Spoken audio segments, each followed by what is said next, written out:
Pour comprendre l'histoire du camp de Schirmeck, il faut bien comprendre que l'Alsace et la Moselle, qui a été annexée de fait, donc de force par le régime nazi, est considérée comme un territoire allemand. Pour cela, ils vont germaniser et nazifier. Mais il va falloir aussi installer un camp, en tout cas dans l'idée c'est installer un camp pour pouvoir rééduquer ces Alsaciens mosellans qui montreraient leur opposition au parti nazi. Et donc ils vont chercher des emplacements pour pouvoir installer un camp et le camp de Schirmeck va ouvrir début août 1940. Donc il est à la limite entre Labroque et Schirmeck. Là où il est positionné, il y avait déjà 6 premières baraques en bois construites par les autorités françaises qui avaient évacué une partie de la population alsacienne et mosellane au début de la guerre. Donc en fait, quand le Gauleiter Wagner cherche des endroits, Schill, qui est le chef de la police, repère ces 6 baraques. Et il décide de réutiliser l'emplacement du camp et les 6 premières baraques françaises pour y placer le camp. Il est à destination d'Alsaciens et Mosellans qui montrent leur opposition au parti nazi. Le but, c'était de les enfermer et les mettre en sûreté pour qu'ensuite ils ne contaminent pas les autres de leur opposition. Montrer leur opposition, c'est la résistance passive par les Français, coudre un drapeau français, déposer une gerbe sur un monument pour un 14 juillet. Ça peut être également de la résistance comme nous on l'entend plus souvent, c'est-à-dire des attentats. Ça peut être également les passeurs, les évasions, ceux qui cèdent à quitter le territoire. Et surtout aussi, c'est les réfractaires au service militaire obligatoire qui va être mis en place. Mais vous pouvez aussi avoir des prisonniers de droit commun. Et vous avez également ce que les nazis appellent les indésirables. Vous pouvez avoir des témoins de Jéhovah. Vous pouvez également avoir il y a un petit peu de juifs, mais pas, voilà, c'est pas forcément le plus. Et également des Slaves et des Polonais, voilà, donc d'autres types de détenus, mais la majeure partie des détenus sont des Alsaciens et des Mosellans.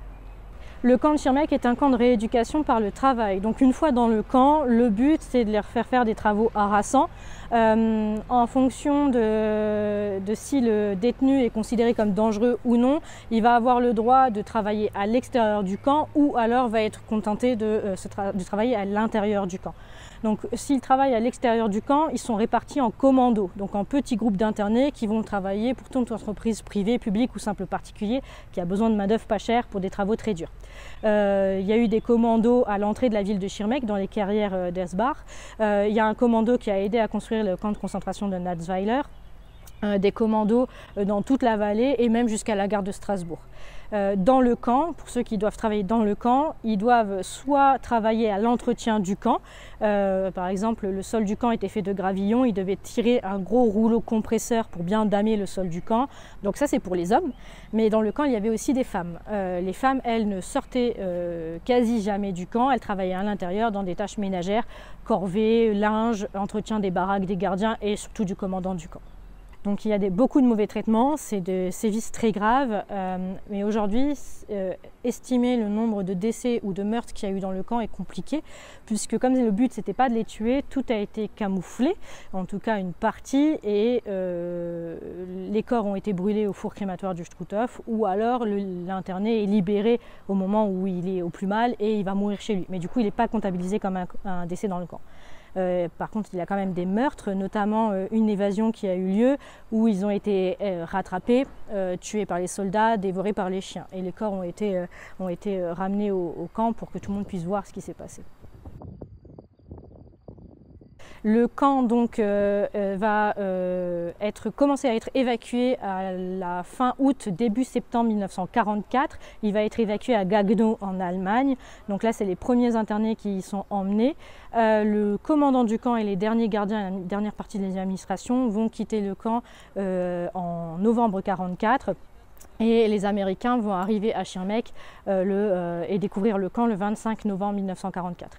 Quand ils découvrent le camp, il est pratiquement vide. Et il y a une centaine de femmes dans le camp qui n'osaient pas trop sortir, qui ne savaient pas trop ce qui se passait.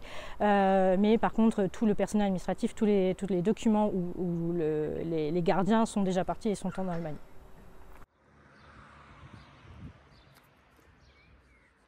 Aujourd'hui, il ne reste que 2 bâtiments qui ont été réhabilités, c'est des maisons habitées. Donc le premier bâtiment qui reste, où d'ailleurs une stèle a été apposée juste devant en octobre 2019, c'est la commandante tour, donc le bureau du commandant. Et le deuxième bâtiment qui est un peu plus loin, c'est le grand atelier où ils travaillaient à l'intérieur du camp, les internés. Et là, pour le coup, contrairement à la commandante tour, quand vous passez devant, c'est un immeuble classique, tout a été refait, les façades sont refaites. Ça, c'est pour l'emplacement même. À travers la ville de Schirmeck, on peut retrouver quand même des éléments du camp. Vous avez au niveau de la médiathèque de Schirmeck la grille d'entrée du camp, en tout cas ce qui aurait été la grille d'entrée du camp. Et puis bien évidemment, il y a le mémorial Alsace-Moselle qui, entre autres de son parcours sur l'Alsace-Moselle annexée, va effectivement raconter l'histoire du camp de Schirmeck, puisque c'est un des moyens que les autorités nazies en Alsace ont trouvé pour réprimer la population.